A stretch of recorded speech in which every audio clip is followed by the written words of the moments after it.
Okay, we're at 7 o'clock right now. I see there's some people still in the hallway. So I'll give it a couple more minutes.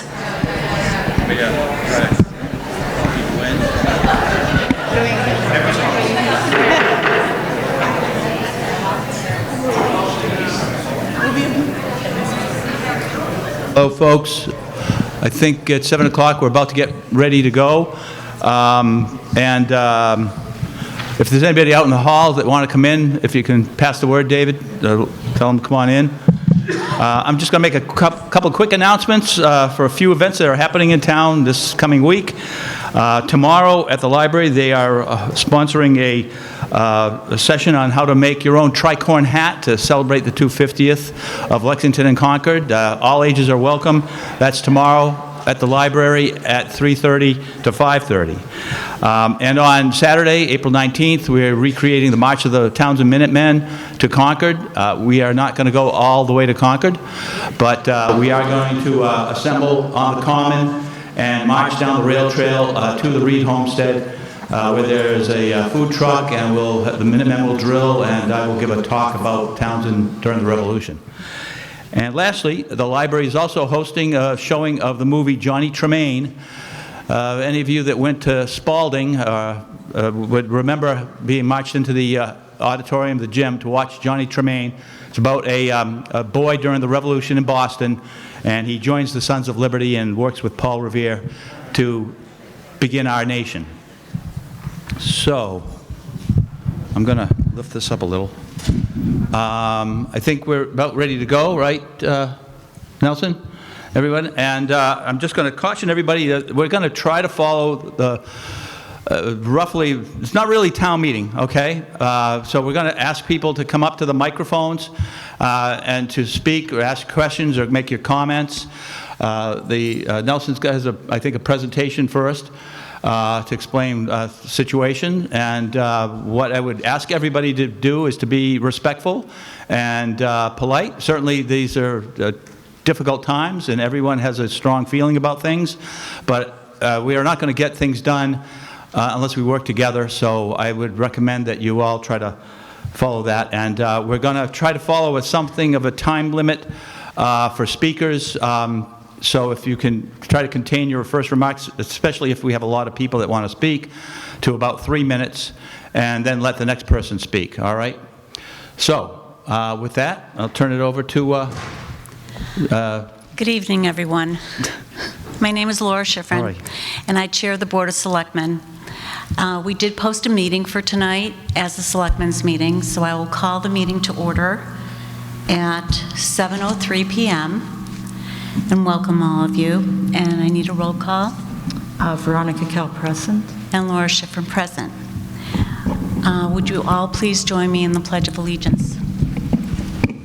I pledge allegiance to the flag of the United States of America and to the republic for which it stands, one nation, under God, indivisible, with liberty and justice for all.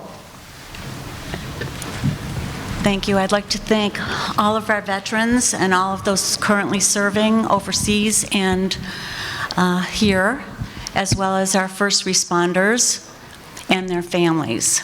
We owe them a debt of gratitude. I also want to thank all of those who do volunteer to serve on a board or committee, appointed or elected for the town. We brought with us some volunteer forms with us this evening for anyone who's interested in serving. There's plenty of openings. They're two-sided. You can fill out the front, and on the back it'll tell you all the positions and committees that we have. Is anyone here, this meeting is being recorded and will be uploaded to YouTube. Is anyone here also recording?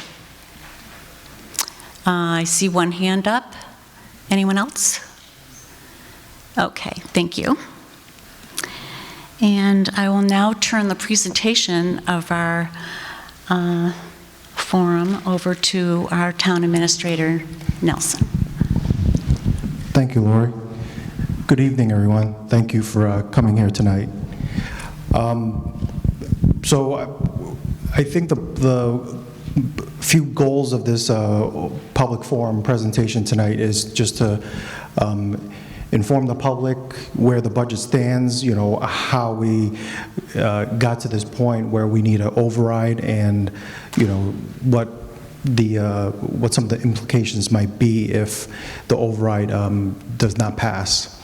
So I'm going to just do a quick presentation, a few slides, you know, talking about those points, and then towards the end, I'm going to hand it over to Irene Condon, who is our Mass DEP rep. She's also a Townsend resident, as well as, are you the chair of the recycling committee? So, and she'll be talking a little bit on the curbside trash pickup program. So, okay.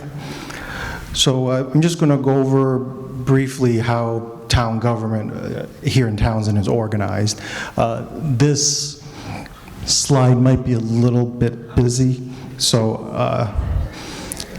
let me see if I can. This one might be a little bit better. So can you not see that? Can't read it. Okay.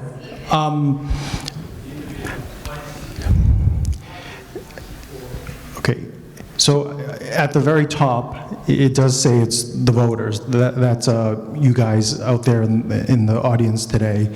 And everyone else, you know, boards, committees, myself, town employees are all, you know, we're here to, you know, serve the voters here in Townsend. This slideshow, I will be posting it on the town's website after tonight, so you know, I apologize if you can't read some of the text right now.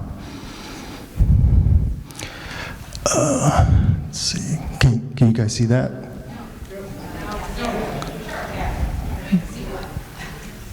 Okay, okay. I'm just cocking my head back to see it. So this is what the FY26 draft budget looks like. On the left-hand side there, we've broken it out by all the segments that folks have, you know, voted on at annual town meeting. We call these segments. So we have general government, public safety, education, highway and streets, solid waste, human services, culture and recreation, debt and insurances. And on the right-hand side, you'll see sort of a graphical representation of each of those segments. And that really big orange one there on the left is actually the schools. It represents almost 58% of our you know, FY26 operating budget, so it's a pretty large segment. The next biggest one is public safety at just over 15%. And then the third biggest item is insurances, which is just under 10% of the overall budget.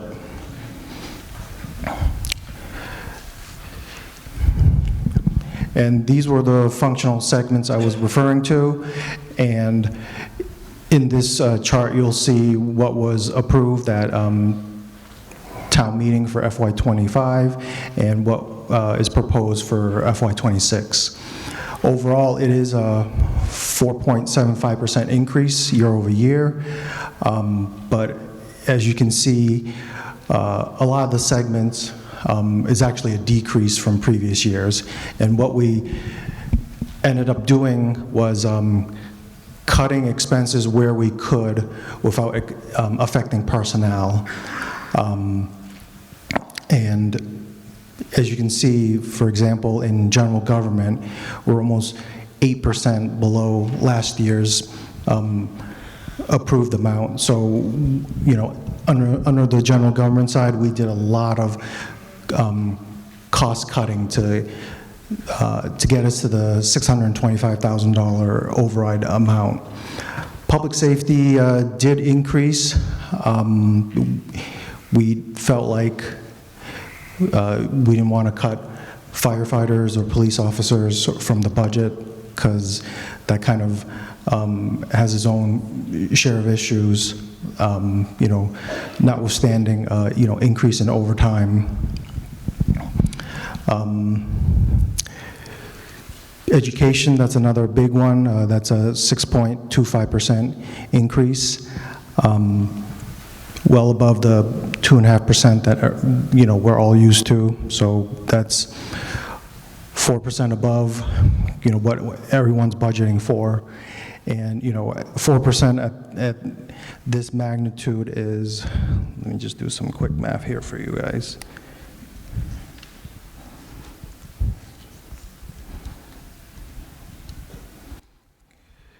See, sorry about that. It's over $600,000, just that 4% increase for education. So it's pretty significant, given the size of the education budget. Highway, we reduced the expenses by 1.1%. Solid waste, we went down by almost 6%. Human services, 2.3%, culture and recreation, about 0.5%. Debt service actually went up a little bit, but that's kind of pre-prescribed. We borrowed money, so we kind of have to, pay our debt, so there's really no getting around that. Insurance was another big one that went up this year, 9%. So overall, we're looking at a budget increase of 4.75% year over year. And I just wanted to sort of bring to everyone's attention, inflation and how that kind of plays into the budget. This is right off the U.S. Bureau of Labor Statistics. If you plug in $100, what it was 10 years ago and what it's worth now, $100 is is now about $135.93, and that equates to about a 3.11% increase year over year. And as you know, our tax levy can only go up by 2.5% year over year. So when you do the math, every year we're losing about 0.6% in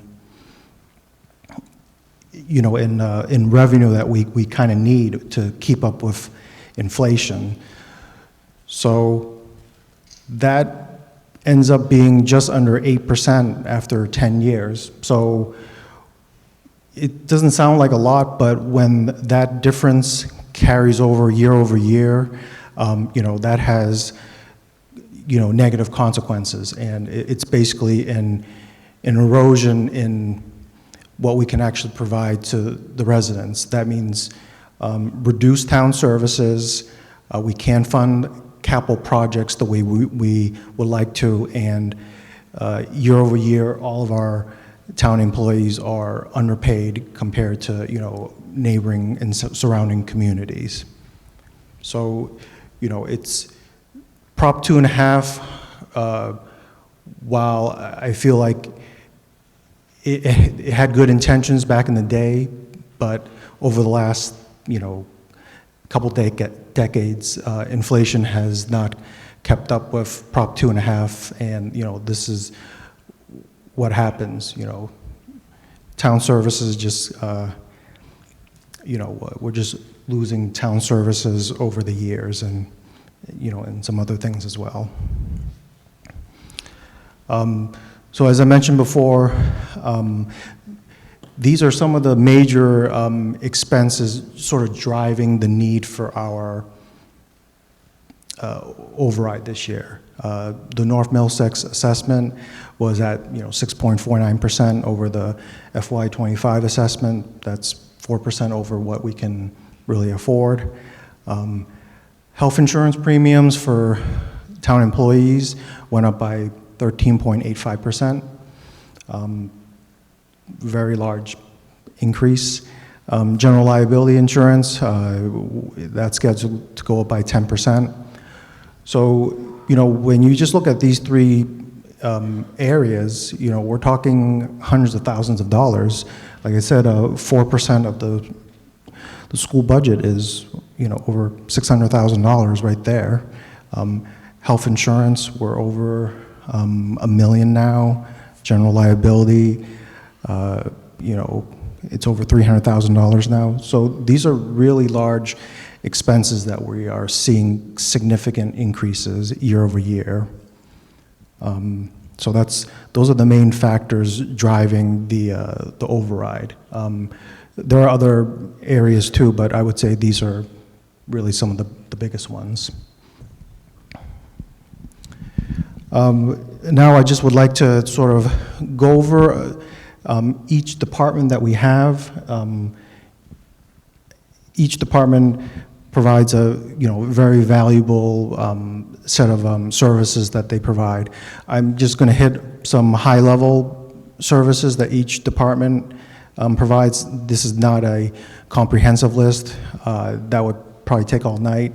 So I'm just going to hit some of the high-level services that each department provides, and I feel like all these services are vital and important to the town, and I don't want any of them to be reduced in staff or service levels.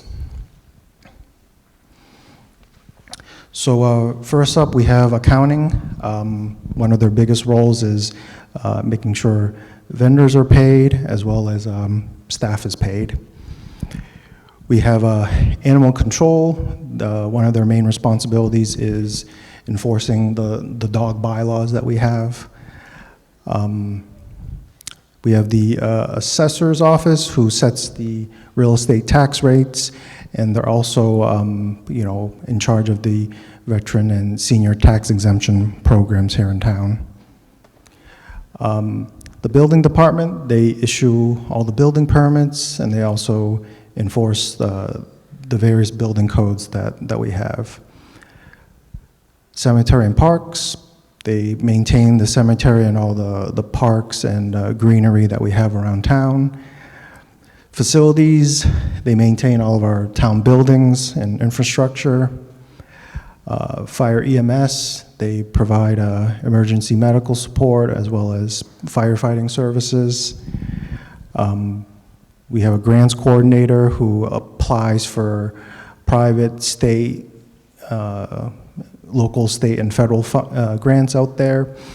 We have a highway department who maintains all town roads, including paving it, snow and ice removal, traffic lines, catch basins, etc. Human resources, they're in charge of benefit enrollment and support for all town employees, and they also enforce all state and federal labor laws.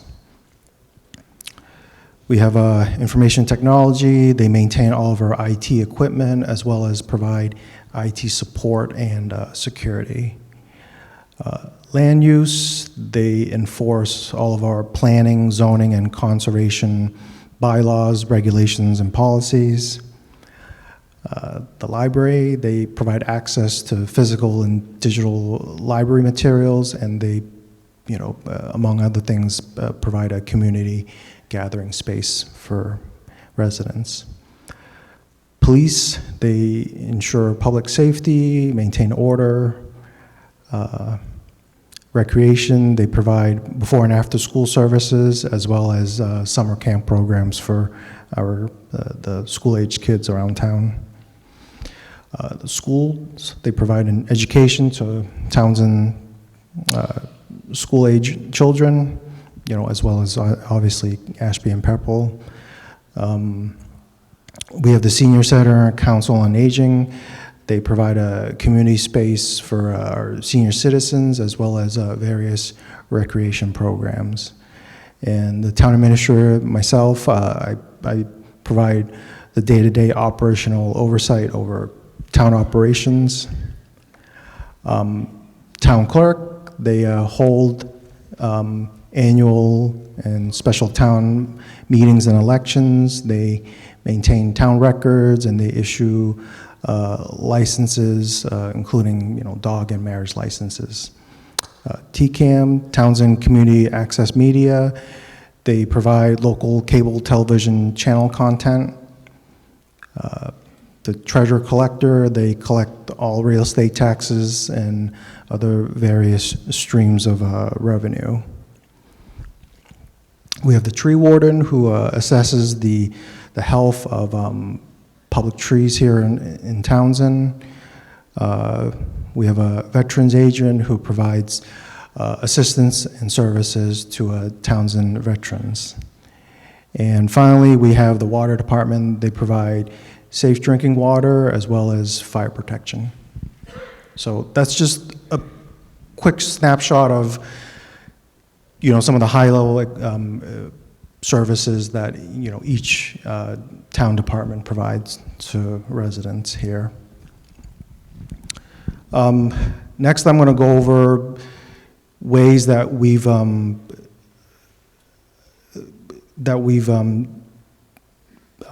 utilized over the last 5 years to reduce the operating budget.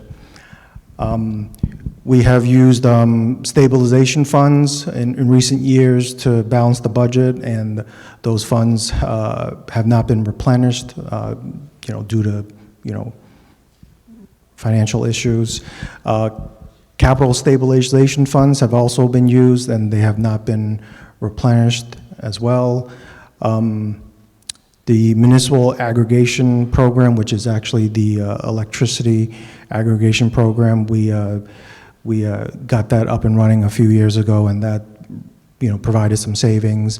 And as you're probably aware, we transitioned that program over to town residents as well. I think that started back up late last year, and you know, I've heard good feedback about that. You know, the rates that Townsend residents are getting is certainly less than what Unitil is charging at the moment on the supplier side. Some contracted services we brought in-house versus farming it out. So among other things, mowing, you know, various pieces of property that we have, as well as, you know, doing a lot of the, repairs in-house. We've applied for and gotten multiple grants over the years. You know, that's really helped get some projects done that we otherwise couldn't afford. I think we were just talking last night, and, you know, some of the grants that have come in recently is, I think, well over $1 million now. So it's pretty significant. The pavement management plan, which is the you know, the program to pave our roads. As much as we would like to fully fund it, we haven't been able to do that because of budgetary issues. So we've kind of reduced that over the last several years. And, you know, the trash contract, we last October, we changed to the Purple Bag Pay-As-You-Throw program to get some revenue to sort of pay for partly the trash contract. And finally, among other things, we have gotten some funding from ambulance receipts over the years. And the next slide will just sort of show you the progression of the amount of ambulance receipts that has assisted with the operating budget over the years. So as recently as 2020, we were at $475,000. It dipped a little in 2021, but ever since then we've climbed. And last year, you know, ambulance receipts contributed $900,000 to the overall budget. And at the moment, we're still relying on ambulance receipts to balance the budget. At the moment, we're targeting $700,000 to assist with the FY26 budget. So included in the override at the moment, if it passes, all town services will stay the same with, you know, sort of the reductions I mentioned earlier in the presentation. I made sure to keep those reductions on the expense side. You know, we've done things from cutting professional services to office supplies. I think the saddest example was the cemetery and parks department cut their $46 office supplies budget to zero. So that's the kind of exercise that we've gone through to, cut where we can to, get to the $625,000 figure that we have in front of you. With the override, we'll be able to fully fund the North Middlesex Regional School District as well as Neshoba Valley Regional Technical High School, and the pay-as-you-throw trash program will continue as well. If the override passes, I think the select board would be comfortable signing that contract. So that would mean the current program would be around for the next 3 years. That's the contract we have. So talking about trash, if the override doesn't pass, we're thinking, if someone had to go private to get their trash hauled, the current market rates are about $50 a month, so that ends up being $600 a year. If you look at this slide here, this is from the Department of Local Services. If you put in the $625,000 override, what that means for a single-family home assessed at, roughly $430,000, this override would increase their tax bill by just under $182 a year. So that's roughly about $15 a month. So, $15 a month versus going private for trash, that's at least $40, $50, $60. I think that's a pretty compelling argument right there that, this override, makes a lot of sense. Not only are you getting trash, the schools are getting funded, and all the town services are, level funded and level serviced. But if it doesn't pass, then, that's going to mean some choices that we have. And what that means is it's going to mean town services are going to be reduced. And, we're going to have to cut where we can. And trash is probably the number one thing that we're going to consider cutting first. It's such a large contract that it's just a pretty obvious candidate for us to cut. So the way we would do the math is with a $625,000 override, we would remove trash, so that means we would remove the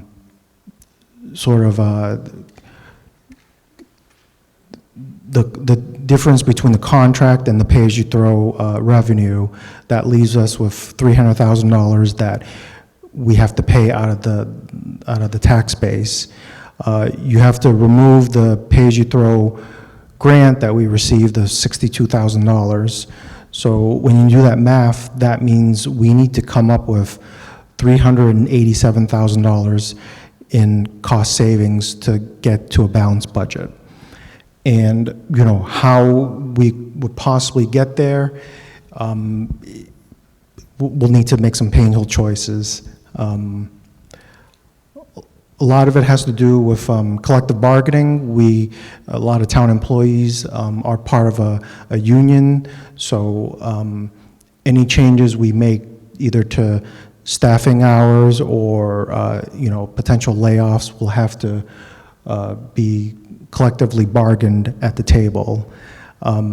So what that would mean, if an override doesn't pass, is there's potentially going to be layoffs and reduction in staff hours, which means a reduction in services. In terms of reduction in staffing hours, what that would mean is delays in providing residents with, good quality customer service. We're going to lose a lot of the institutional knowledge that, these staff members have had. We may see a exodus of current staff members. They won't be able to financially accept or bear the brunt of, the reduction in staff hours, so they may end up leaving. So that means the town is now going to need to incur additional time and resources, to replace the staff and sort of get by during that time when we're still trying to recruit and hire a replacement. And another area that we've isolated was potentially a reduction in the number of band concerts. I see Betty May here over there. Hi, Betty May. So these are sort of broad strokes of what potentially would happen if the override doesn't pass. The select board and I are still figuring out a lot of the details, but this is sort of a general layout of what would happen if the override doesn't pass. And I think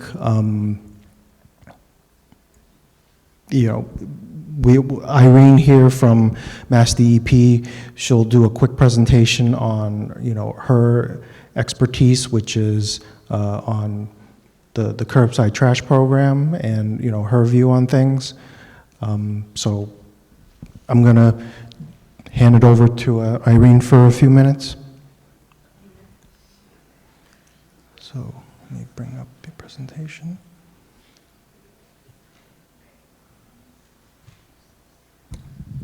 Okay. Hello, everyone. Can you hear me? Great. So I'm Irene Congdon. I am a Townsend resident, but my full-time job is I am the Regional Recycling Coordinator for Massachusetts Department of Environmental Protection.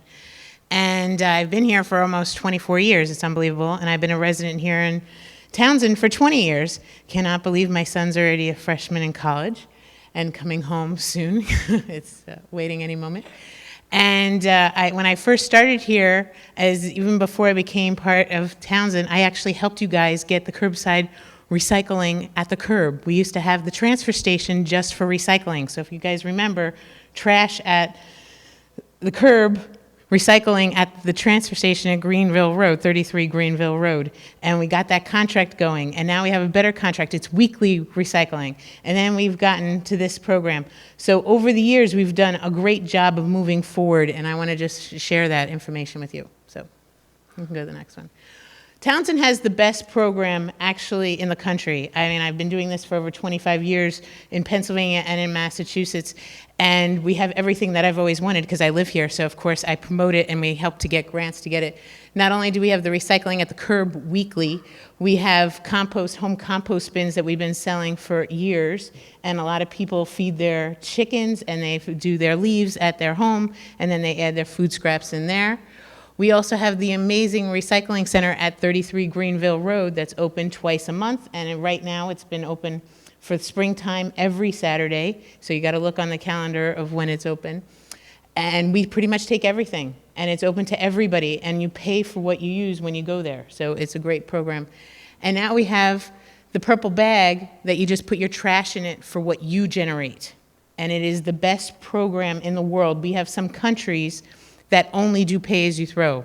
And it is by far the best, and we've already reduced our trash in it. We can go to the next slide. What is the trash breakdown? It costs us, when he was giving a number of the whole budget of the 880 that was in last year, and we're now at 770 for this year. It is part collection, part disposal, and the processing of waistband items. So that's your recyclables, that's the stuff at 33 Greenville Road. We are also a part of Devon's Hazardous Waste.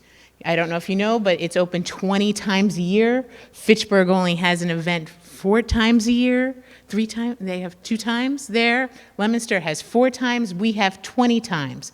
And we pay a lot less than all of them because we're regional. So we've been working with 12 communities on that, and it's a great program because we only pay a tiny bit with the fire department that pays it a yearly administration fee, and you pay for what you use. So it's efficient, it's effective program for our hazardous waste. Go to the next slide. July, out of the tax base, we were paying $822,000. In October, I came to you as a resident and said, hey, we got to do the pay-as-you-throw. We did it. And so a portion is paid by taxes, a portion is paid by the bags. So you have control of your bill. You have control. You can put out 1 bag a week. You can put out 3 bags a week. It's up to you. You go away. You don't have any bags out because you went away on vacation. You have control over your trash. The contract that the Board of Health and the Board of Selectmen have seen, the proposed from Shaw's, is amazing. It is the best we can get in Massachusetts. I have other communities that wish they could have weekly recycling pickup for that price per household. It's great. We'll never get that any other time. We have to sign this contract. Out of this, the taxes pay $300,000 and the bag pays $470,000. That's you paying your share of what you throw out. This is the most efficient program we can have. Go. It's all about the puzzle. It's fixed cost. The guy going down the road, it's the variable cost of how much bags are being thrown out, how much trash. This is the puzzle. Go to the next slide, please. Before pay-as-you-throw, we had no incentive. We could just throw everything out. And so we were at about 1,600 pounds per household throwing out our trash because who cares? It was paid by taxes. Now we're all invested in it. The town's invested, the residents invested, the haulers invested, because we have the contract. So the town has invested in our program, so they've worked with Shaw's to keep on making it the best price. There's a lot of back and forth at the Board of Health to say, hey, can we do better? Can we do better? And they've given us the best price they can. But we're involved now, so with the bags. So we reduce our trash, the taxes pay the bill, the town makes us help to get the best contract we can get, and we have little administration. There's nobody coming to you saying, did you pay? Did you forget to pay? Where's your bill? Oh, you just buy a bag, and the taxes pay the collection cost. Everybody has access. It is a wonderful program right now. If you have recyclables, you can put them out every week, 1 to 3 family households.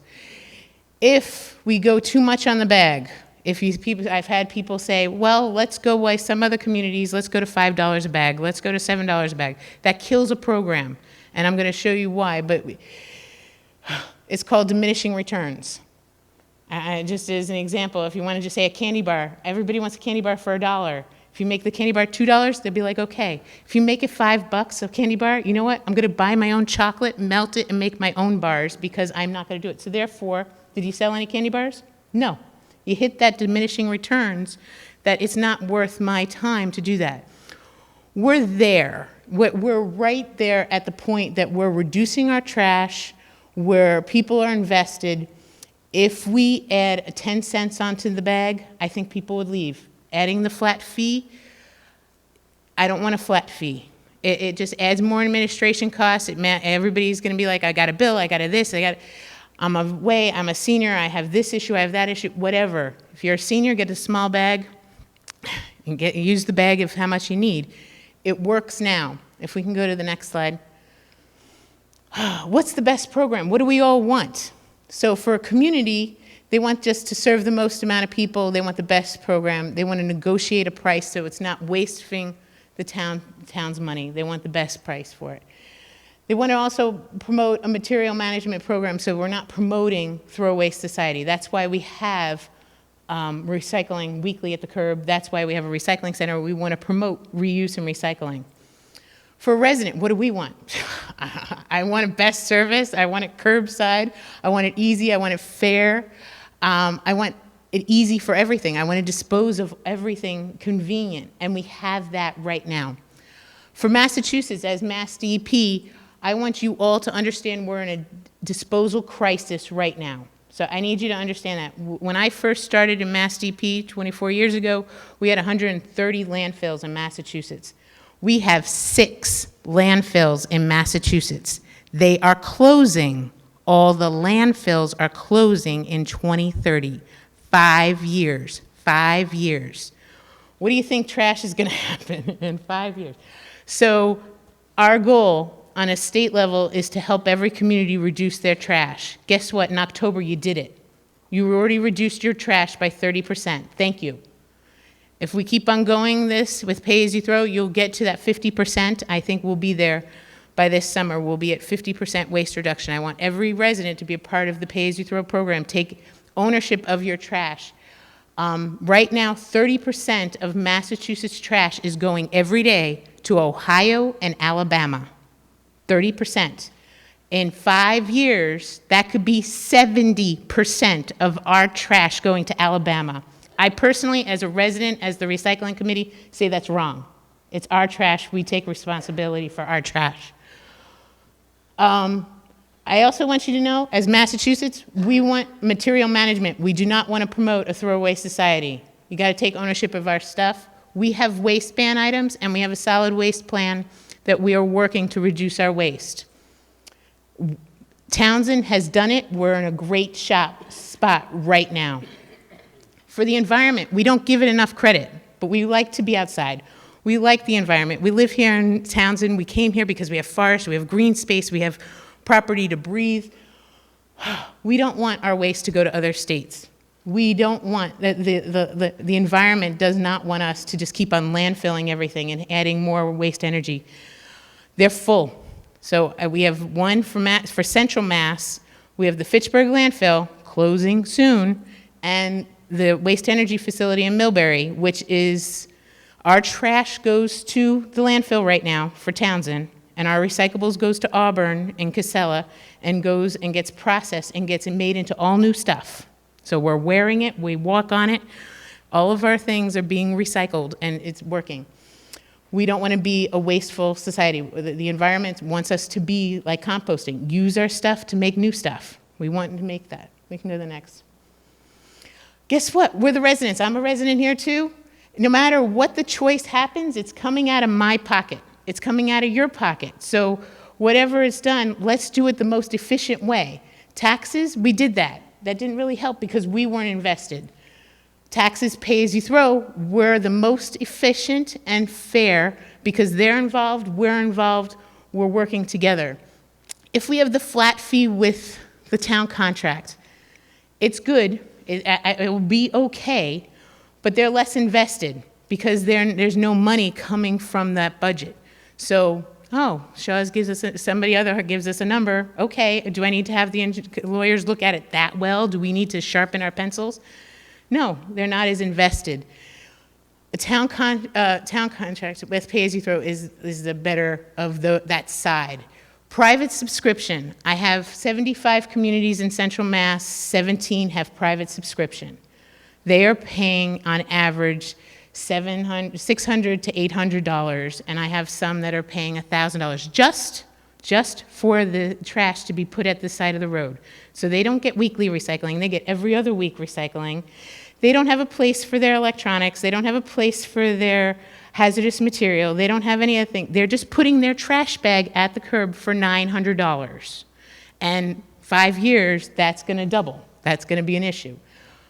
That is the most expensive thing, and you have no control. I have people that tell me in these 17 communities, and I'm working with them on contracts, and it takes a long time to get where we're at, to get a contract in a place that doesn't have one. And I'm one person. Why am I paying $800 a year for my grocery bag? And they're pissed, and they have no program. They can't go and yell at Town Hall. They can't yell at the Board of Health. They can't yell at the DPW. There's no program. There's no line item. They can't have it. There's no control. Townsend has the most efficient trash program currently, $3.50 a bag, and the small bags, and the taxes are paying $300. If you go to any other option, we'd pay more. We had no control to do the $3.50. We had 4 weeks last time to go pay as you throw, or we were in a big issue. So we had no control over it. What I've started early, for a normal program that I normally start, I normally do 6 months to a year on, and I would have started us at $250. And I would have gotten us to $350 in about 5 years. But We were in crisis mode, we're still in crisis mode, but this program right now is the most efficient. If you don't vote for this, we will pay more. And as Nelson said, the 625, I think that's the number, is only $180. Oh my gosh. We go out to dinner, we paid $180 for a meal. So let's save our town and save our trash. Thank you so much.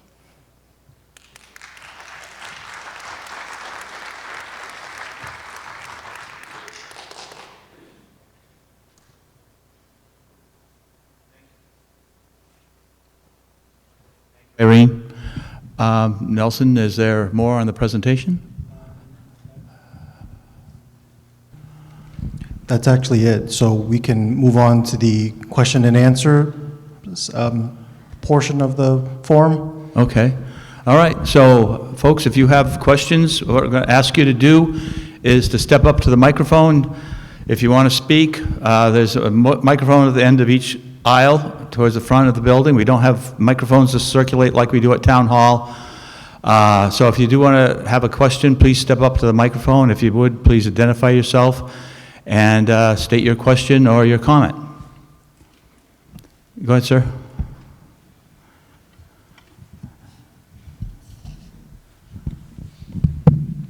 Good evening. My name is Jim Rourke.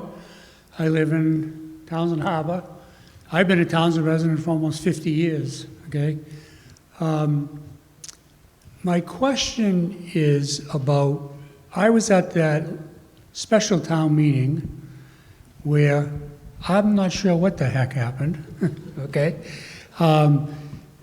The school administrator presented a budget, and then they were talking about a 2.5 override for the schools, and then maybe another 2.5 override for the town, and then through some kind of shenanigans, my understanding is that whatever the school was looking for, whatever they were short, and I forget how much it was, the amendment about the amendment for the town, for the school 2.5 override, before it came to a vote, it was changed. And what the people who did the change said, they changed it to say, we want to take X number of dollars, whatever the school needs. Let's say it was $600,000. We're going to, instead of asking the town to go for a 2.5 override for $600K for the school, we want to take it out of the town's operating budget and give it to the school, which basically, now you're putting the onus on the town. School has their override money, and now everything is on the town. And the feeling was, well, if people have to go and vote, there's only one 2.5 override versus 2, okay? But I think that really puts the onus on the town. So is that part of all this goings on here with that school budget thing? So yes, you are correct that the article was amended on the floor. 200,000 was taken out of free cash to Right. fund the operating school budget, and then the other 411,000 was to raise and appropriate to Okay. pay for the. So we had to take $200,000 out of our cookie jar, okay? And then you had to take another $400,000 out of the town operating budget and give that to the school, but now you still have all these town services, town employees. So for $181 a year, I'm voting for it, for the 2.5 override. You know, all my kids went through North Middlesex. They all graduated, and 1, 2, 3 of them are teachers. One in Shirley. I have a granddaughter who goes to school in Ashby. And unfortunately, part of what's going on, they're shutting down the elementary school in Ashby. Okay, that's horrible. So I'm retired, but you know what? The retired people, when my kids are in school, the retired people help support my kids. So I can, I'm happy to vote for the override, and I urge you to vote for the override, and also to talk to your friends in town, okay, and invite them to vote. However they vote, just invite them to vote. Don't leave it up to somebody else to do it. So again, that override amendment wound up taking the money out of the town budget and having it go directly to the school budget. Is that correct? Correct. But that only funded part of the school budget. Okay, The all school right. budget is over $15 million, and, that amendment only funded $611,000. Right. So of it. that is the reason why there isn't a second 2.5 override specifically for the school. Is that correct? Correct. Okay. So this override is for the entire operating budget, not just the schools. The schools are included in the override Okay. amount. All right. Okay. Thank you. Yep. Okay, thank you, sir. Could I, Nelson, just ask a question, sort of foundational question, and I'm sorry to say I'm not quite certain about this. What is the override for? It's for town expenses, and how much is it? And is that on the ballot in April? It is. It's a ballot question at the annual town election. At the annual town meeting? Yep. and it's Annual town election, Annual town election. April 28th? April 28th. Okay, and So- that is to fund, based on the last special town meeting, fund town operating expenses? Town operating expenses and the public school budget. Okay. Yep. So it's Okay. both. All right, thanks. I think Ms. Guarino was up there first in line, so Kim? Hi, my name is Kim Greeno. I'm a Townsend resident and parent of a student at Spalding. I saw a slide in the presentation that mentioned full school funding. I don't consider what North Middlesex has proposed as full funding. I think we need to acknowledge that the school has reduced a large number Kim, can you a large direct the number of staff. microphone closer to your mouth there, I think? The school has cut and will cut a large number of staff. They're closing a building. So I guess my question is, if that's full funding for the school, has the Selectman's office looked at all those other significant town budgets with significant staff? Have those departments been asked to make those kinds of concessions that we have asked our kids to make? Have buildings been proposed to be closed in our community? Okay, question comes on the sacrifice of the town, I guess. I don't think we've, at the moment, asked the staff to make those hard choices yet. I understand the school district has, but I can't speak to the school committee and the school department and, how they came to that amount. So, if I'm understanding right, the other town segments that are also significant, I know the school is the biggest one, but any other significant town segment is not being looked at and asked to reduce staff at the proportions that we're asking our schools to reduce our staff. At the moment, no, but if the override does not pass, then, you saw my slide earlier. Right. Well, We're gonna be looking at those painful, cuts to service and personnel. We need to send a message that our kids matter. Okay, all right. As a Comments? community for all Folks? 3 towns. Could try to keep the applause to a minimum so we can get through this tonight. All right, on my left, Hi, Dawn. I'm Dawn Priest. I live here in town, and I have a lot of questions about the budget this year, which you know. But before I ask my questions, I would like to respond because, I'm sorry, and I didn't catch your name, but I was part of that amendment. at the school. And I'm really quite disappointed after, you said you were going to put something in here to follow the math, and that didn't happen. But the town has been funded off the backs of the schools for a very long time. And we wanted to take that curtain away and see where our money is going. And that was the basis for the amendment. It's not about schools versus town. Our town is our town, and our schools are part of that. And I expected to be the person out there advocating the hardest for an override. And I can't do that right now because I don't feel the number was arrived at in the correct way. There was a $1.3 million override, $1,334,198. We took $200,000 out of free cash. This has been done before in 2013, where free cash was used to fund some of the school. That left $1,134,198.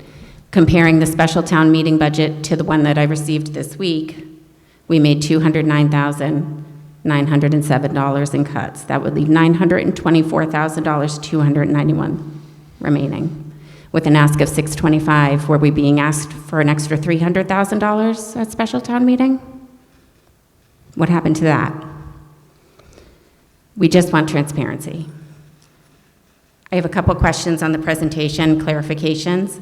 If we switch to a fee or a hybrid trash program, my understanding from Irene is we do not need to repay the $62,000 grant.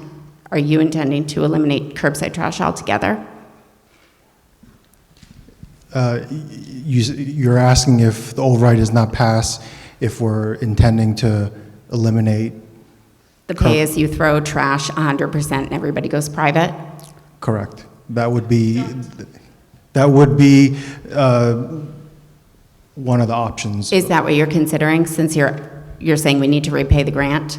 Because if we do a fee for a year through our revolving account, which is provided for in our bylaws, we can keep that grant money. We'll come back to it. I have more. 800,000 is what you have on your recap sheet for ambulance receipts last year. In your presentation, it said, or this current year, sorry, you said it was 900,000. Fiscal 26, you have 700,000, which is obviously less. Is there a process for arriving at that number? We end up talking to the fire chief because he has needs as well. He has vehicles coming online that's very expensive to upfit. He has other sources, but it's not enough to cover everything. So 700 is kind of the number we arrived at, by consensus. And we're factoring in the Neshoba Hospital closing grant money that we've received and that will be coming for the second payment in his budget for those items? You're talking about the $250,000 grant? That we've received so far? Yep. So he's been upfitting his vehicles as we speak, but he has 2 new fire trucks coming, and I believe 2 new ambulances as well. And all those vehicles are very expensive to upfit. So ambulance receipts is one of the avenues he utilizes to to pay for those expenses, at least some of them. But that grant money is also being utilized for that? Correct. But it's certainly not enough. Is there an accounting of that somewhere? Yes. Yep, there's an account set up, and he's been spending out of it, and it's coming out of that grant funding account. Thank you. Excuse me, Ms. Priest, I think Ms. Schifrin told me that the chief is here, and maybe could answer some of the questions about the ambulance. I don't know. I was just wondering if there was a calculation, because so many of the numbers said estimated. I just didn't know if there was a process. Chief, do you want to address anything right now particularly that would help everyone understand this better, or? I'm going to ask Ms. Priest if she'll defer to you at this point. Absolutely, sure. Okay. Come on down, Chief.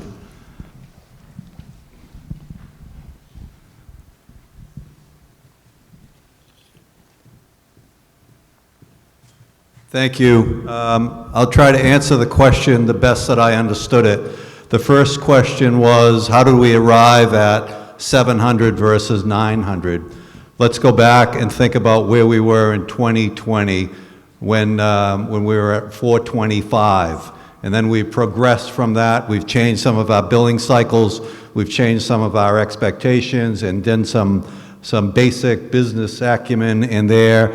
Last year, we were able to maximize at 900,000, but by giving that 900,000, we reduced what we had for somewhat of a cushion. We can only give away in the course of the year what we have, and because we gave away more money last year, we don't have that time at the time of the annual town meeting. So at the time of the annual town meeting this year, with what we have now in our ambulance reserve receipt account, plus what we expect for ambulance receipts for the month of April that will come in May, the month of May that will come in June, should put us at the 700. We can't just keep drawing that down, and quite honestly, going from 450, 425 to 500 to 900 has really put us in a bad spot. We've always tried to manage what happens in the fire EMS budget to maintain a level amount. So the contributions from the town, I didn't bring all these figures with me, so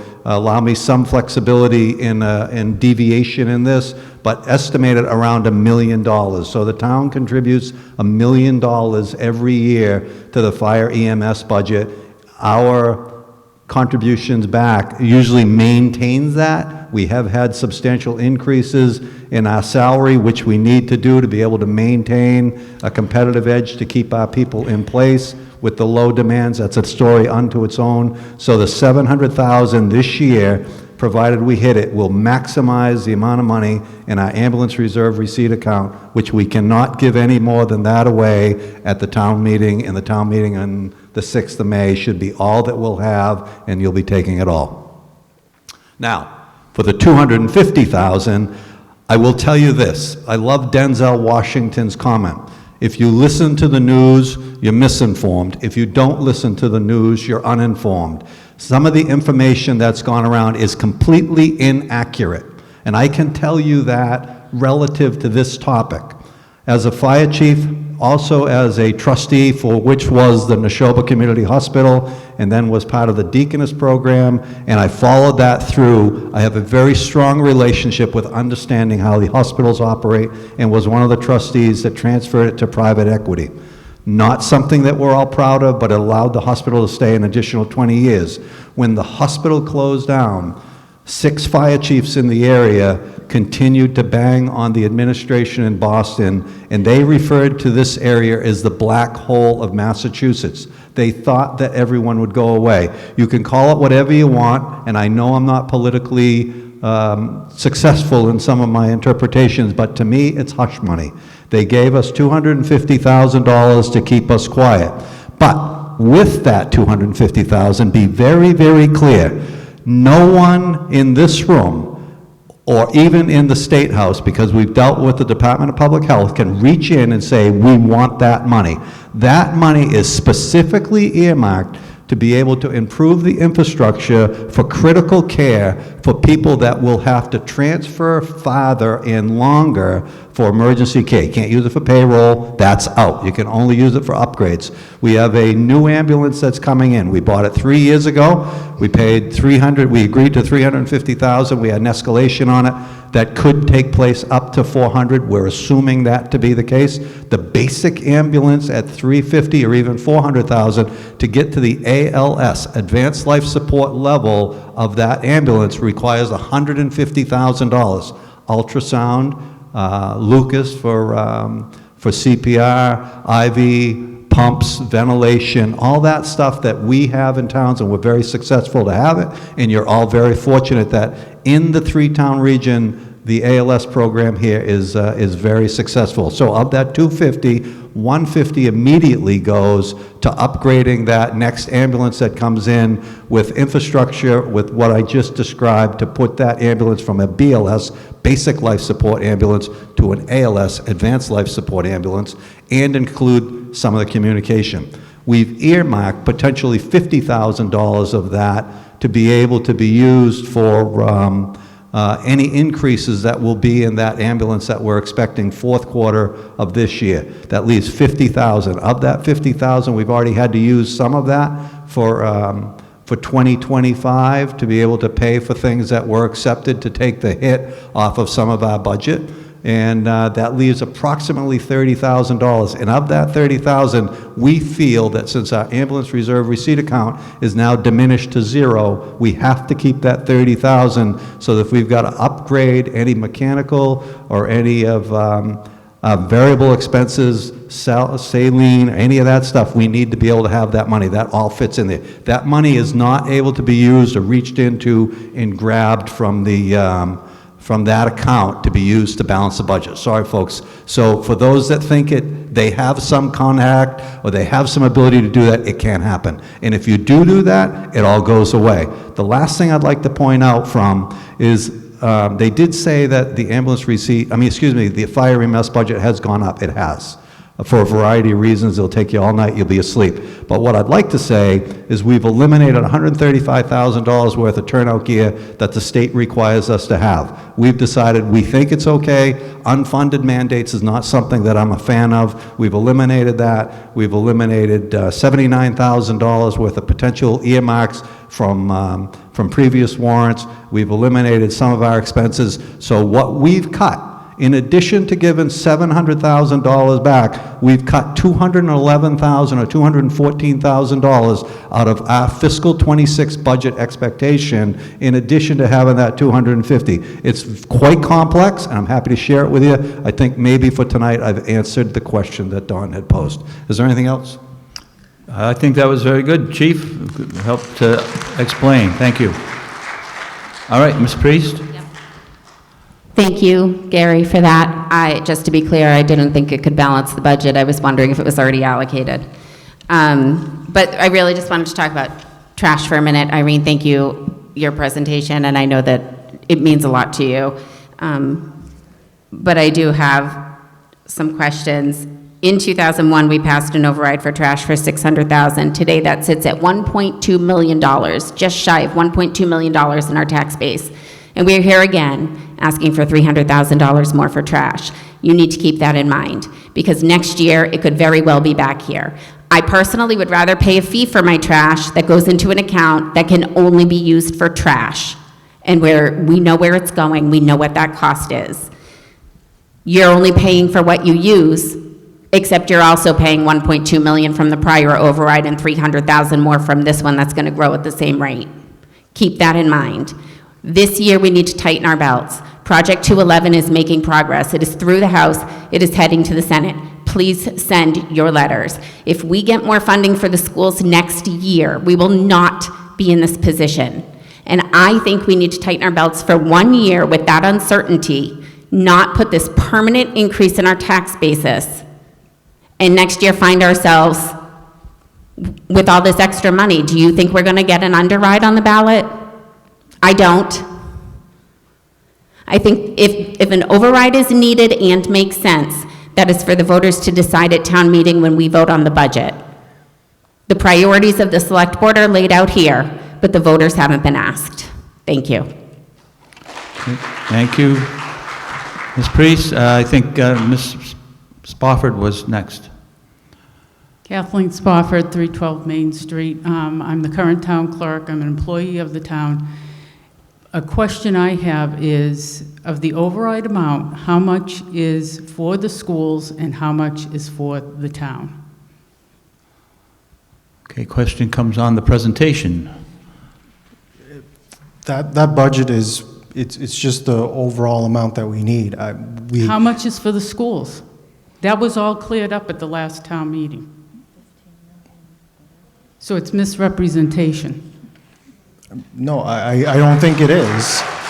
I believe it is, and I want to just make another comment that I, as an employee, and I think I can speak for a lot of the employees here, I'm very insulted with the presentation you gave as to what we do in our offices. We do so much more. Well, I mentioned that in the very beginning. I could literally spend all night talking about each and every department, and I wish I could do that, but I mentioned in the very beginning that these are just the highlights of what each department does. It's not an all comprehensive list. I think I mentioned that at the beginning of, before I started the list.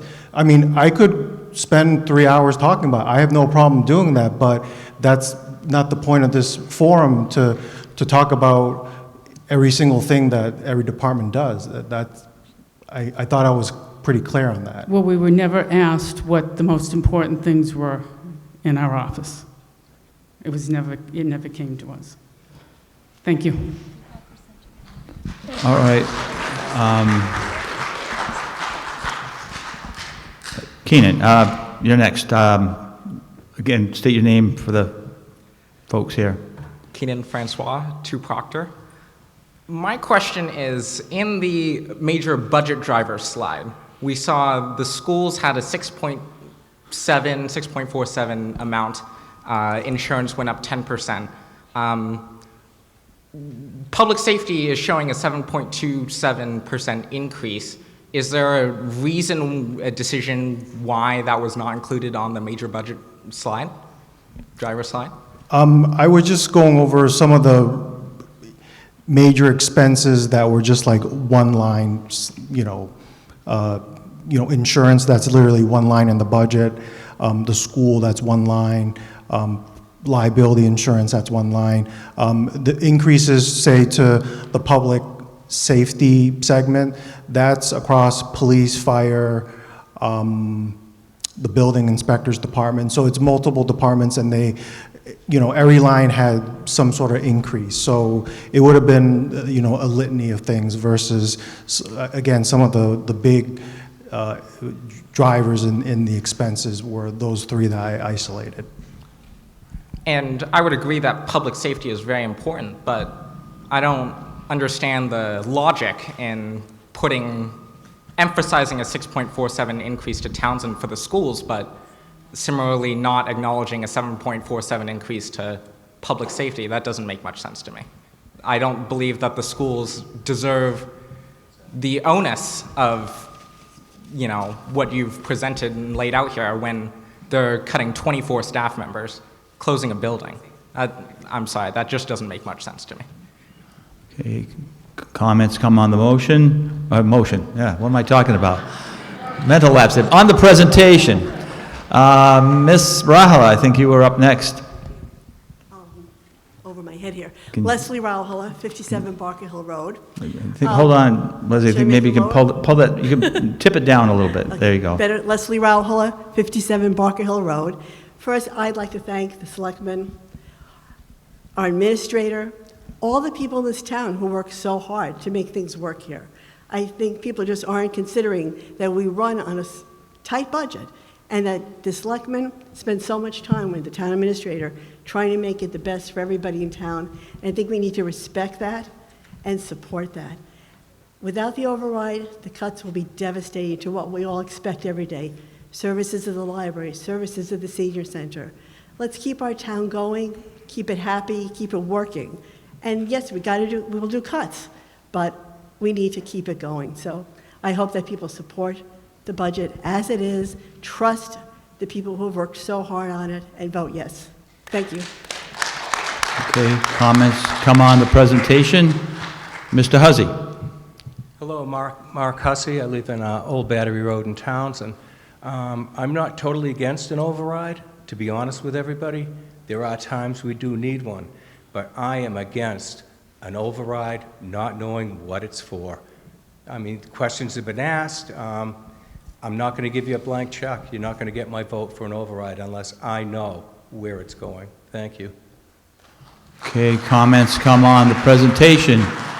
And it does seem to be I don't know, Nelson, if you can clarify it better, because I feel like I'm still kind of wondering what is proposed for the override at the April 28th town election. I can go over some of how is it breaking? Is it any of it for the schools? Is it only for the town to keep the town? I understand everything that you presented about where the cuts have been made and how much we're short, but I guess I'm still a little bit, I think people want affirmation that this money is going to be used where?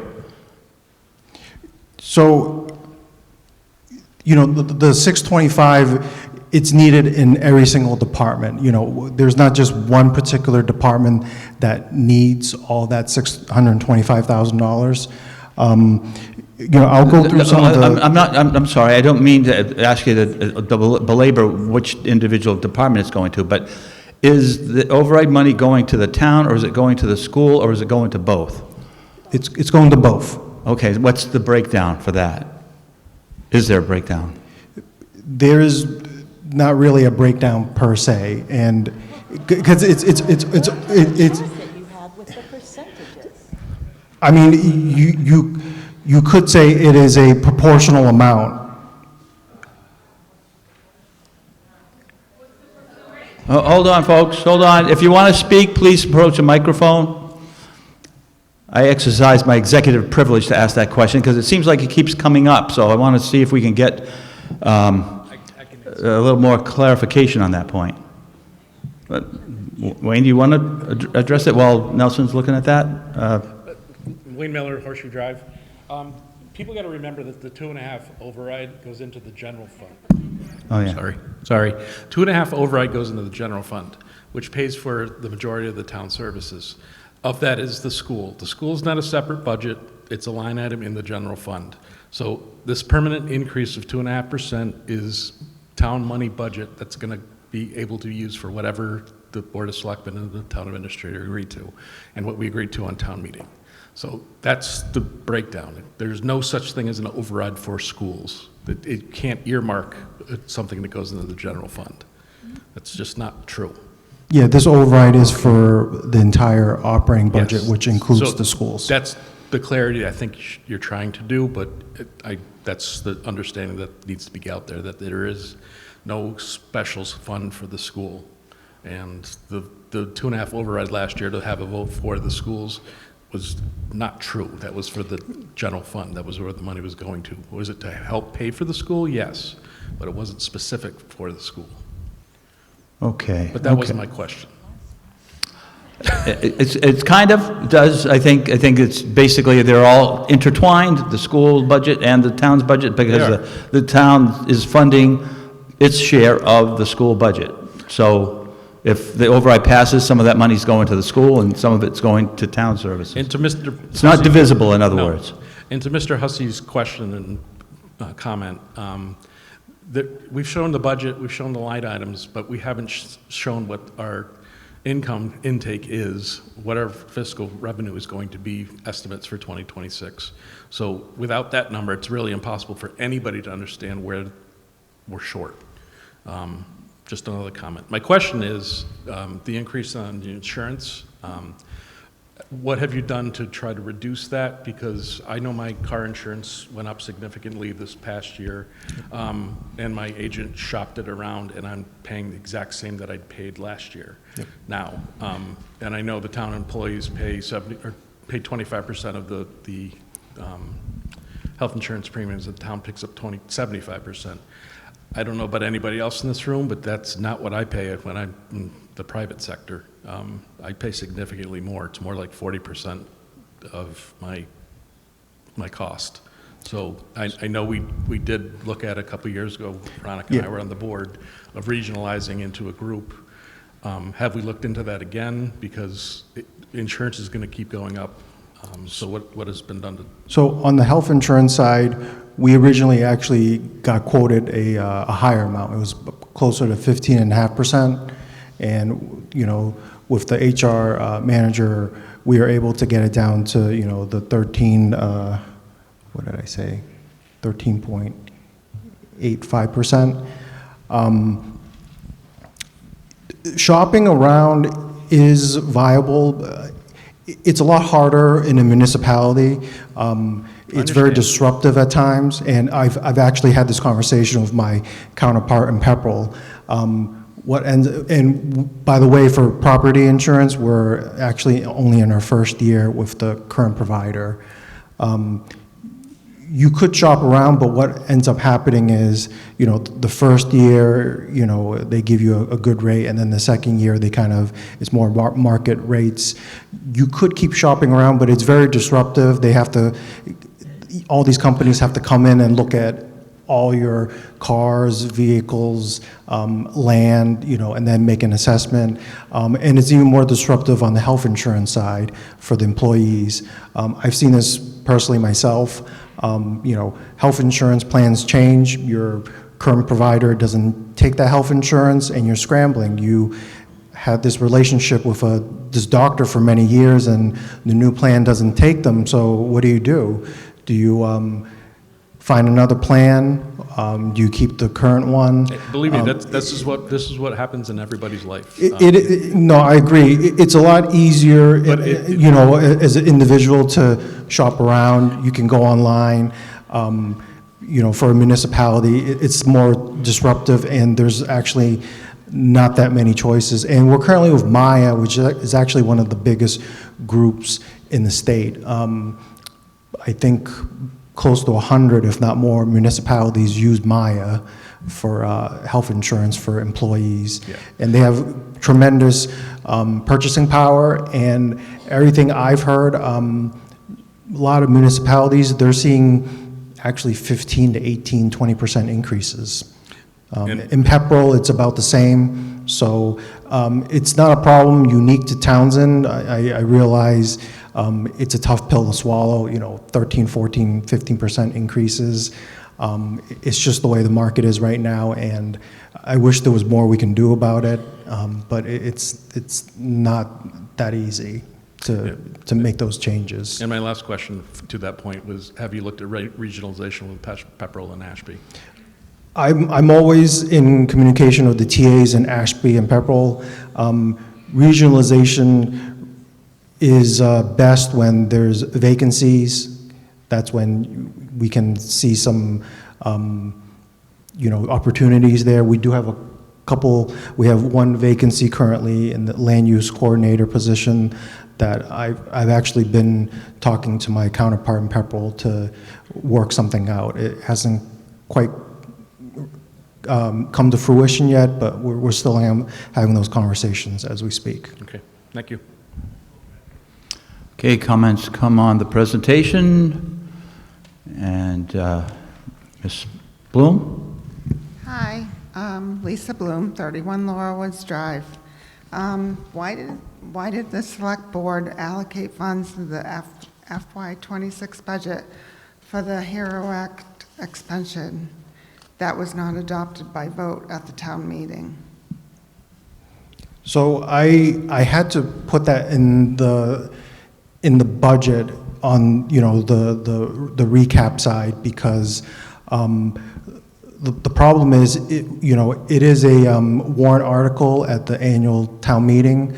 So if it is approved, it would immediately go into effect in FY26, and that would mean the town's budget has suddenly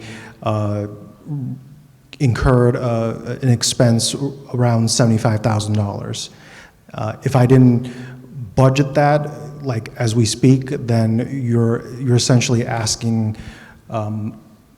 myself and the select board to, at town meeting, once those articles have been approved, to scramble to come up with $75,000 in cuts to make up for that shortfall.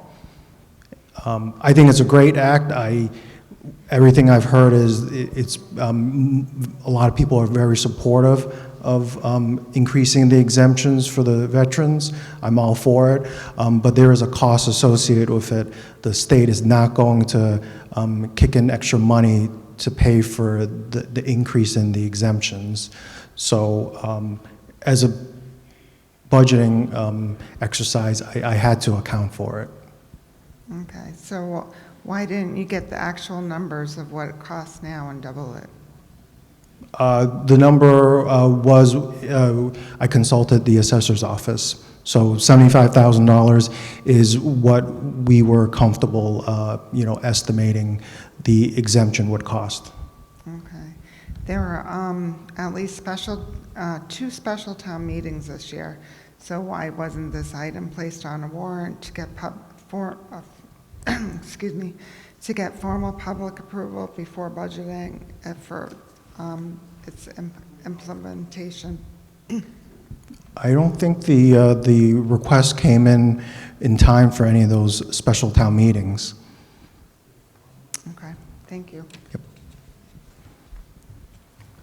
Okay. Ashley Hartenstein, Townsend. If the override fails on April 28th, can we vote on an override after town meeting if needed? I believe procedurally that is possible, yes. Thank you. Okay. One more? Fast question? No, sorry, just a fast question.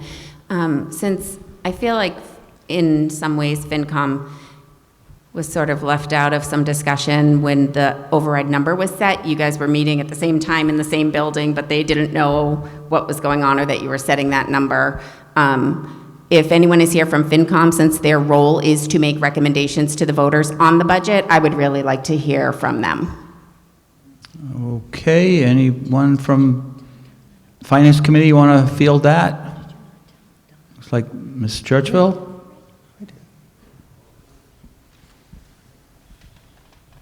Mary Jane Churchville, 292 Main Street, Townsend, Mass. I do have a question, but it has to do with the FinCom. Is that what you want, Dawn? Where are you? Okay. Are we going to have some kind of a firm number before the voting given to the FinCom so that we can look at it and then give our recommendations to the town? I've provided Don with the most recent omnibus budget. I think there's been some small changes, but I'm happy to share it with Don, and then, he can share it with the Finance Committee. So is that final? Is that going to be the final number? I wouldn't call anything ever final because things keep changing.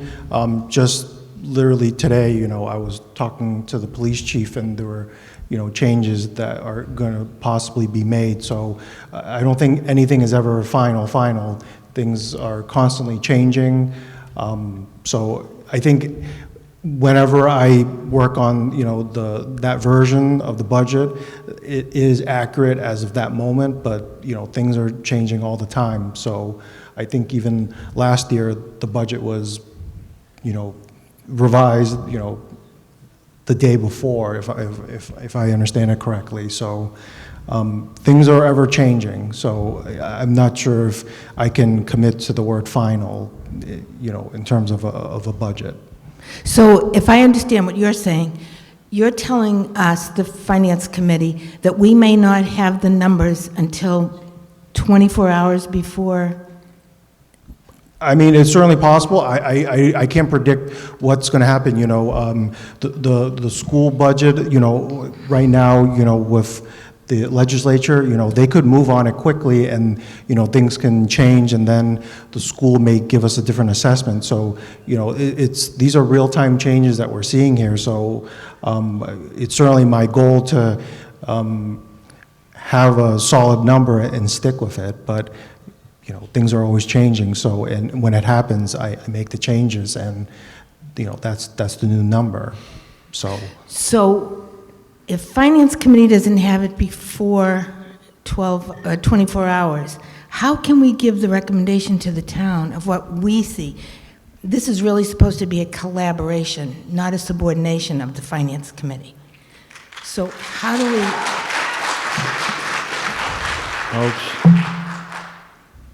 I mean, I'll provide updates as soon as they happen, and give it to you guys as quickly as possible. But if things change, they change, and I have to make those changes. I can't predict what those might be. So all I can say is I'll provide you with the numbers as soon as changes have been made. I guess that's your answer, and you're sticking to it. Thank you. All right, comments come on the presentation. I think Ms. Pinkerton was up next. Yes. Okay. Donna Pinkerton, 351 Main Street. You talk directly into it, Donna. Oh, can you hear me now? Okay. I was looking at the budget, and 25 to 26. Correct me if I'm wrong, but it said it was supposed to be level funded, which means it should be not increase in any of the money. And yet there was. Well, there's certain, Minus the union and the contracts. well, health insurance goes up, that's, you know, that's. I'm not talking insurance, and I'm not talking debt. I'm talking the budget. It's part of the budget, but I know that goes up. Hold on, folks, so that everybody can share. Why don't you try to, Yeah. direct the, On the salaries, if it's level budget, it should be the same as 25. Well, salaries are, you know, contractual, so, you know, folks that. Not all of them. But for the majority of the employees, they're either in the union or they have a personal services contract, and, you know, all those. There's only a few. There's only a few. Then you have the rest. And you can work with the unions. Well, that's what it would have to, we would end up working with the unions if the override did not pass, but at the moment, I want to honor what the town had agreed on, which is to give them, you know, cost of living adjustment as well as step increases and, you know, other allowances, you know, that contractually we are obligated to provide to them. I guess you're not understanding. When you say level funded, it means it stays the same. if I might, it might be something of a term of art, because I think what Mr. Mui is saying is that level funded, except to the extent that we have contractual obligations that we have to meet. Is that a fair assessment, Nelson? Veronica wants to speak on this. The selectmen's direction to the departments was that salaries increased as per, this was back in December. Salaries increased per contract. We have 5 unions. There are very few employees, specific departments that have non-union, but most of the employees in town are under one of 5 union contracts. There are also 5 that I can think of off the top of my head, so don't hold me to that. There might be one more than that, of personal services contracts. So the direction was to go as the contracts go for all of the employees' salary lines. The expense lines were to be level funded, and what was turned in, and I'm sure the FinCom can verify this, what was turned in and gone over through the month of February was level funded, except where there are contracts that increased. For example, Neshoba Board of Health went up 10%. There are other places that did increase, services that different departments use that increased, software services or that sort of thing. So those did increase. And with all that, and the budget that we were given by the school committee, the town needed the 1.334 that was at the town meeting on March 10th. And then we know what happened beyond that. So I guess my question is, what are you saying was not level funded? At this point, the budget with the 625,000, and Nelson put that up online, you can look through it in the pop-up on the website. We first looked at, can we shut a building a day? Will that save us anything? And it really didn't. And so Nelson asked all the department heads to go through their expenses and cut where they could. And all of the departments did do that. And with that, including the school department, which is 57, including Neshoba in that, 57% of the total town budget, which is why a 6.25% for the schools means a whole lot more money than a 7.2% in public safety, where public safety takes up I don't know, 5%. The chart shows that. So it really does make a difference when you do the math. But so all of the expenses got cut down, and we were able to come up with a budget that required $625,000. At town meeting, it was 1.1 million after you take out the 200 of free cash. So what the override funds is the town budget, which includes the schools. The schools are part of our budget. And the ask that I saw on March 10th was to please put the schools in and include it in the total budget. Don't look at it as separate, which is actually what the override last year did do. It looked at the schools as if they were separate, and they're not. They're part of the total town budget. So the 625 is to fund town services as we know them today. And we have, over the past 5 years, because of, quite frankly, the unfunded mandates through the state to the schools have had to cut and cut and cut. The town has also cut. But until last year, when trash went away, people didn't see those cuts. The departments might have seen those cuts. And we weren't able, we've pulled money out over the past years, 5 years, from stabilization. After this year's town meeting, we will have about $18,000 in capital stabilization for capital expenses for next year. Because we've kept the town running, but we haven't replenished that. We've looked at everything that we can. We've made judicious uses of grant funding. So thank goodness we have a grant person and have had for the past maybe 3 or 4 years. So that's where it is. So what are you saying wasn't level funded specifically? Well, the people that aren't in the union. And The- also not do the cost of living. The cost of living is contractual, and if in fact the override fails, we will need to go to all the unions because there will be staff cuts. Yeah. There's no other way to do it. So those aren't set yet. I mean, we can do something like what Mr. Morgan does and say it's X number of jobs are going away and X number of jobs will be cut hours, but all of that, we can say that, but it's all dependent on the negotiations with the unions. So I don't know how I can be more clear. It's not the best situation, but the town has cut. I know we haven't closed buildings, but we have cut. The town has cut over the past 5 years in order to fund the schools. I don't mean to be derogatory to the schools that way, because I really have always voted to fund the schools. That's me personally. But it's the unfunded mandates, the requirements on the schools that even the transportation, the special needs, so yes, support, send in those letters for Project 211. It's critical because without the override, with the cuts that will need to be made, FY27 is not going to look good around here unless the schools get more funding. That's just the lay of the land. That's just what it is.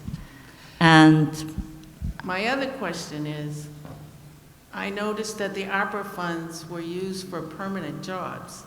the jobs are not permanent, and people are aware of that. The ARPA Yeah, but funds have flown the What coop. happens in 27 when the ARPA funds are gone? There is We're going to be in one, the same problem. there is one position that's funded through ARPA funds. If we were to redirect those funds to, say, police or fire, those positions would not be funded in FY27. So just be aware of that.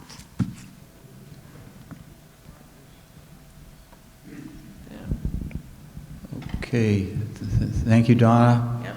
Have another question over here. Margaret Janoder, 83 Maplewood Drive in Townsend. My question probably is for the town clerk. If this override fails, and you mentioned that we could possibly have a second override vote, how much does it cost to have an election?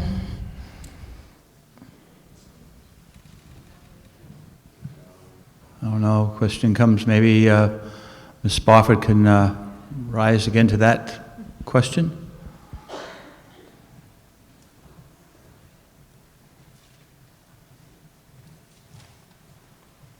Kathleen Spofford, Town Clerk.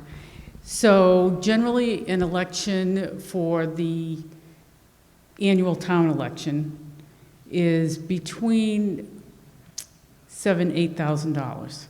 If it's held before July 1st, it will be that.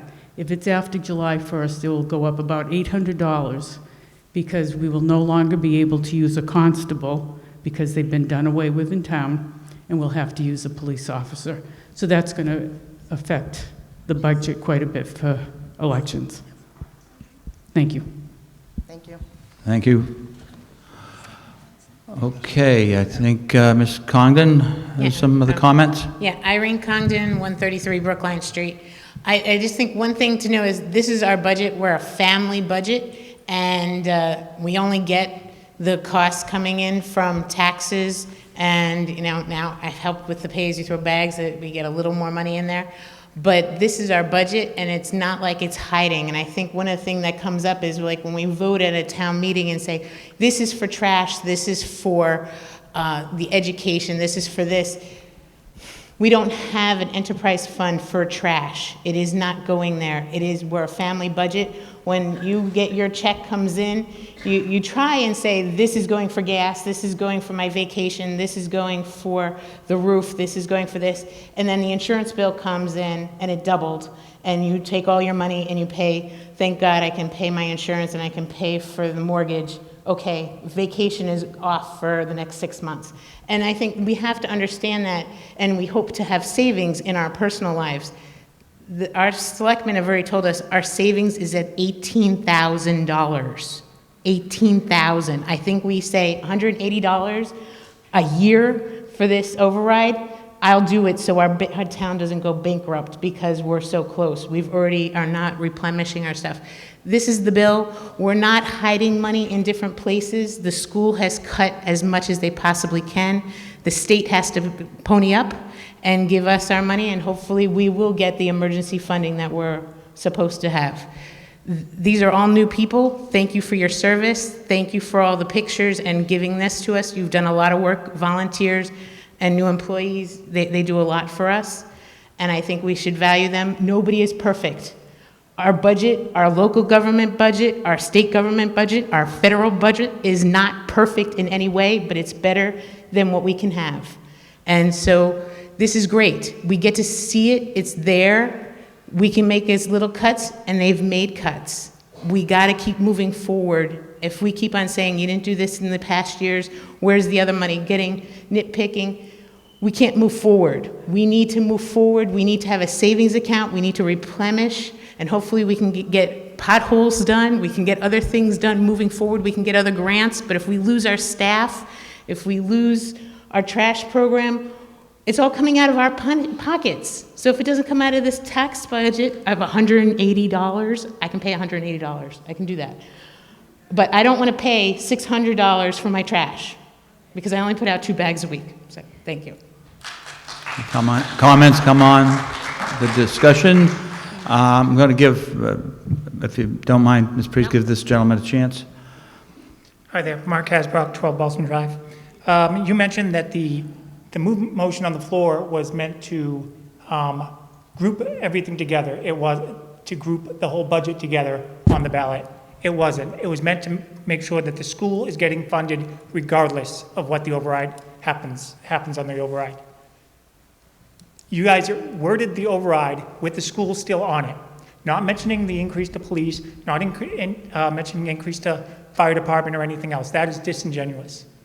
And I am for the override, but the way that this has been proposed is just not cool. Thank you. Comments come on the motion, or I'm sorry, the presentation again on the budget. Ms. Priest. Can I'm sorry. Nope. Can I ask Yeah. one question? With the way it's worded, if the override fails, do you plan to fully fund the reduced ask from the school as presented on the budget? Directly? That's a mandate. The answer is yes? Yes. Okay, thank you. Okay. Questions come on the presentation. Ms. Priest? I just had a question. I liked the question about what it would cost to do that second election. I'm wondering what it costs to host this meeting tonight. Let me see. TCAM, there's no charge for that. Pepperell, I think there's a, we agree, I think Dave said it was maybe $25 an hour for each guy, and there's two Pepperell folks for a few hours, so I think we originally budgeted $200, I think, for the Pepperell folks, Dave, thereabouts. What else?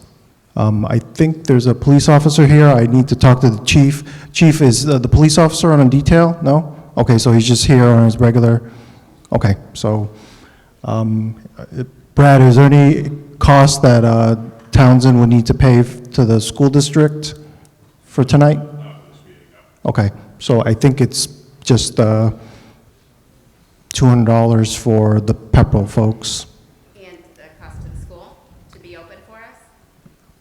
I think Because that's part of our same budget, right? Brad just said there's no additional cost.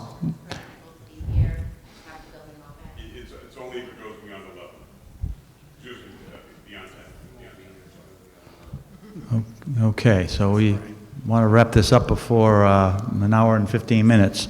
I know this gentleman was here before you, so... No, it wasn't. Well, were you sitting there? I was. All right, if you could step up to the microphone, then sit down so I know. I know there's been people going up there, so go ahead. It's a very simple question. I'm assuming that we have Sir, could you... Oh, I'm sorry. Mike Burke, Okay. South Row Road, Townsend. I'm curious about our unused properties in the town and why we're holding on to them. Because I think that we could use the money. We have properties that at the January special town meeting, those were warrant articles, and the voters approved for them to go to auction. And on May 5th, actually. So we are going to sell the library and those idle properties that we hold. No, not the library. Well, I'm No, talking about things like we bought, I think, Dr. Rosebush's building, and we were going to locate a firehouse next to the old firehouse that was uptown. This is many, many years ago, and I believe the town still owns that, right? Just behind Forest Plaza. Next to the old Center Fire Station, Right. Dr. Rosebush's old office. The little lot right next to the Center Fire Station, the old Center Fire Station, I think he's referring to, right? But that's the real question, is those properties. It's maybe had to remember that there was an old building in between Betty Mae Tenney's garage and the fire station, where Dr. Rosebush's office was originally. She's saying it's 6 Elms. 6 Elm, okay. It basically looks like parking space for the Center Fire Station now. That's all I had, Yeah.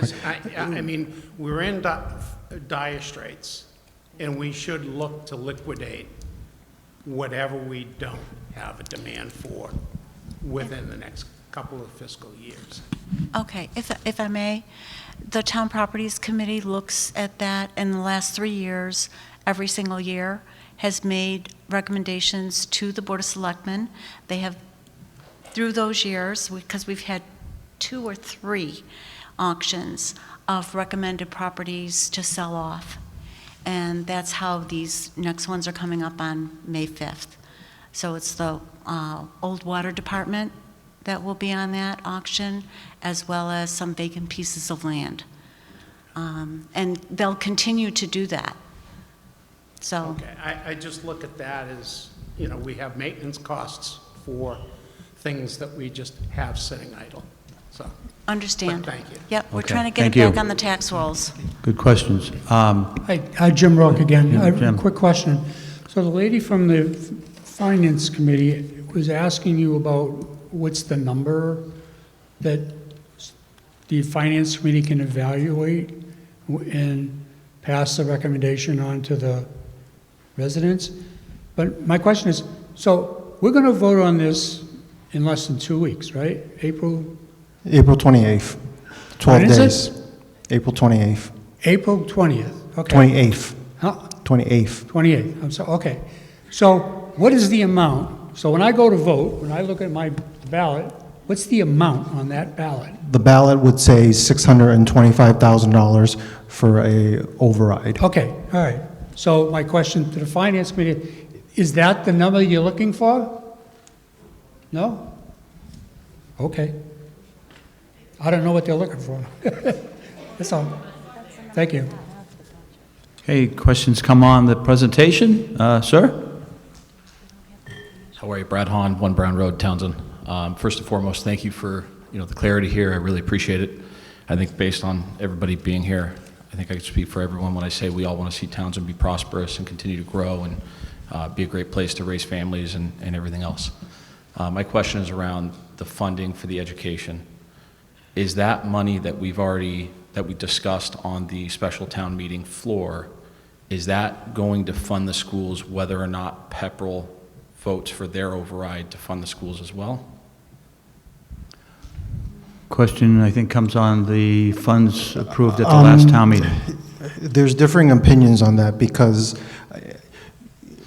we are a 3-town district, and 2 out of the 3 need to pass the override. And that's why on March 10th, we all 3 towns had that special town meeting on the same night.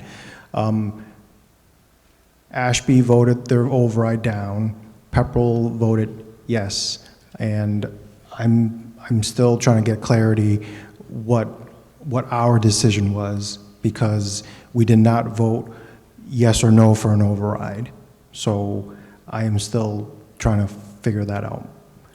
So if I may, my understanding is we were going to fund the schools through that, and correct me if I'm wrong on this semantics here, but from was it general fund and operating budget, is that correct? $200,000 from free cash and $411,000 raise and appropriate to fund the school's operating budget. But that's only $411,000. What happens to those? Is the school still going to be funded with those funds if Pepperell votes no on their override? For those 2 amounts, the $611,000, yes. Everything else, I would say, is not funded at the moment because we have not voted on it. So then, bringing it back to this override, I think it's very tough to vote yes for this override up front, knowing that some of the money that we've kind of already said, hey, we want to use to fund the schools. In fact, if we vote yes for an override, we're going to end up giving a surplus, would we not? Because we've budgeted for the schools, that's no longer going to go to them? No, so the $200,000, I've taken that into account in the calculations. The $411,000 to raise and appropriate, that's not any different than raise and appropriate during annual town meeting. So we've sort of raised and appropriated a certain percentage of the school budget, $411,000 worth, but the rest of the school budget at the moment it has not been approved at all by the voters. So I would say the remainder of the school budget is unaccounted for at the moment, meaning no one has approved it yet. Would it be accurate in saying we would have more information once we know what Pepperell's going to do?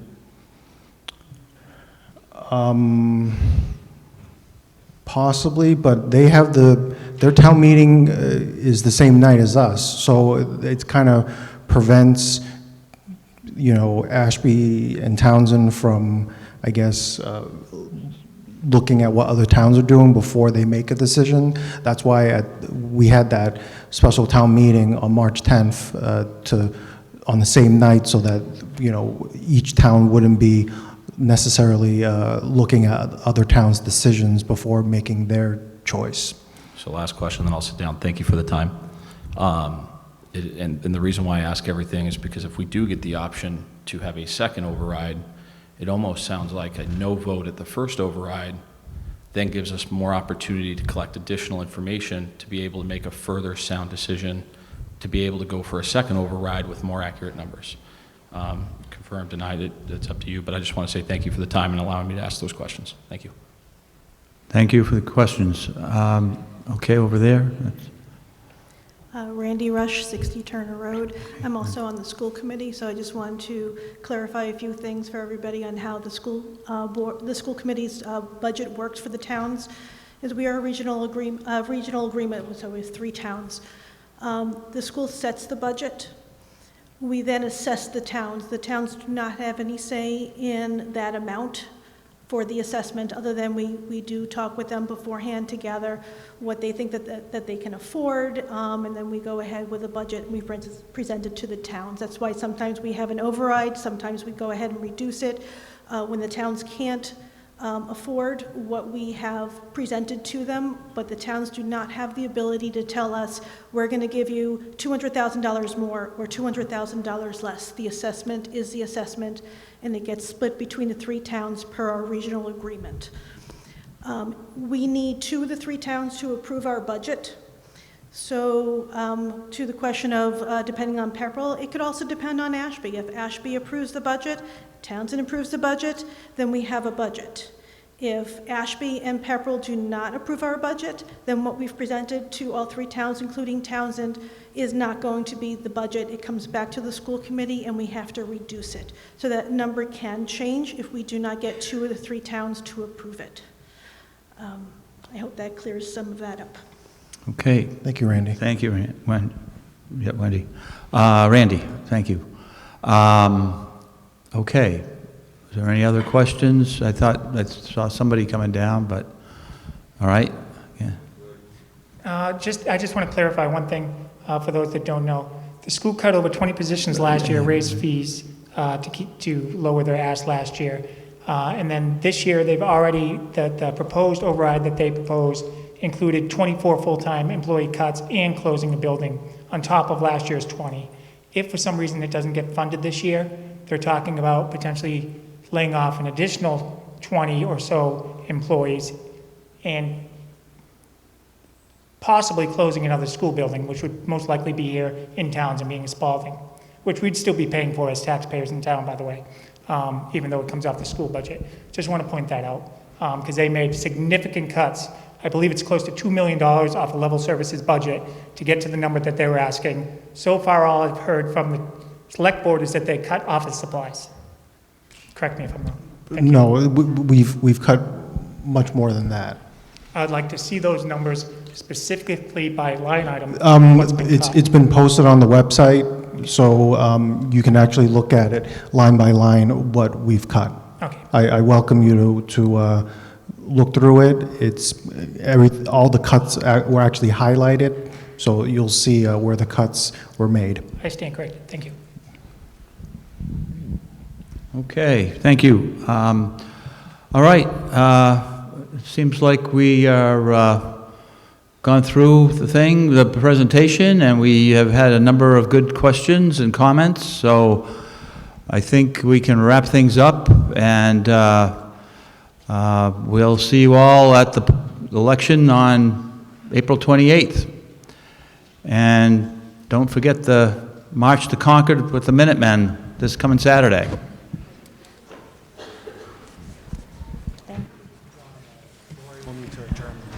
I need to okay, the selectmen have to adjourn their meeting. Second. Aye. Thank you all for coming.